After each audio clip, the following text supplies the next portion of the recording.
Kigambibwa nti ku ssaawa 12 ez'amakya ga leero Macquline Gennyina akedde kugenda mu nimiro okusimayo emmere. Ono agenze n'ebbojje lye ery'omwezi ogumu n'ekitundu nga liweese ku mugongo.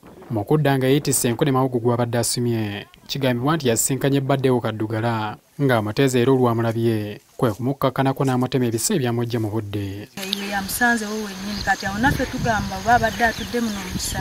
Waliwo omutuuze abadde ava mu nnimiro ku ssaawa nga 4 awulidde omwana ng'akaabira mu bisubi agenze okusembera nga ku mulambo gwa Gennyina kwakuba amaaso nga gugalamidde mu kitaba ky'omusaayi.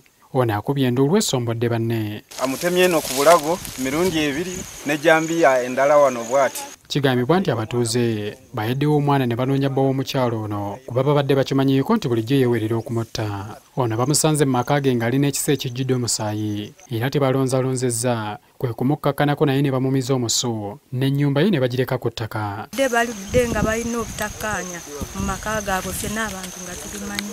Naye bw'agenza okuvaayo ate avuddeyo n'ejjambiya mu kisenge ng'ejjambiya eriko omusaayi. Ne bakakasa butereevu nti yamusse. Tukubiriza abantu obuteetaba mu bikolwa ng'ebyo. Abakulembeze b'ekitundu kino bavumiridde ebikolwa eby'obutabanguko mu maka. Amaka buli gatabanguka, LC etabanguka, omuluka gutabanguka ne district etabanguka. Tugenda kuzzaawo mayumba 10. Omuntu yenna gwe mutategeera oba okusanga amaka nga galimu obutabanguko banguwe mangu baloope.